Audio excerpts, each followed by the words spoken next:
Yemen நாட்டில் Israel விமானப்படை அதிரடி தாக்குதல் நடத்தியிருக்கிறது. ஏமன் நாட்டில் ஹூதி கிளர்ச்சி குழு இருக்கிறது. அவர்கள் இஸ்ரேல் மீது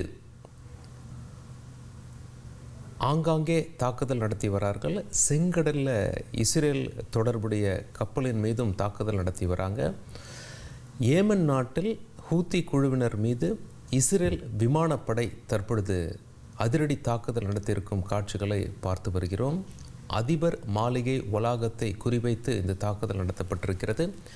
எரிபொருள் கிடங்கு, ஆயுத கிடங்குகள், மின் நிலையங்களை குறிவைத்து இஸ்ரேல் தாக்குதல் நடத்தியதாக தகவல்கள் வெளியாகி இருக்கிறது. இது தொடர்பான காட்சிகளையும் நாம் தற்பொழுது பார்த்து கொண்டிருக்கிறோம். உங்கள் தந்திவன் தொலைக்காட்சியில் கருடா தினமும் காலை 6 மணிக்கு காண தவறாதீர்கள்.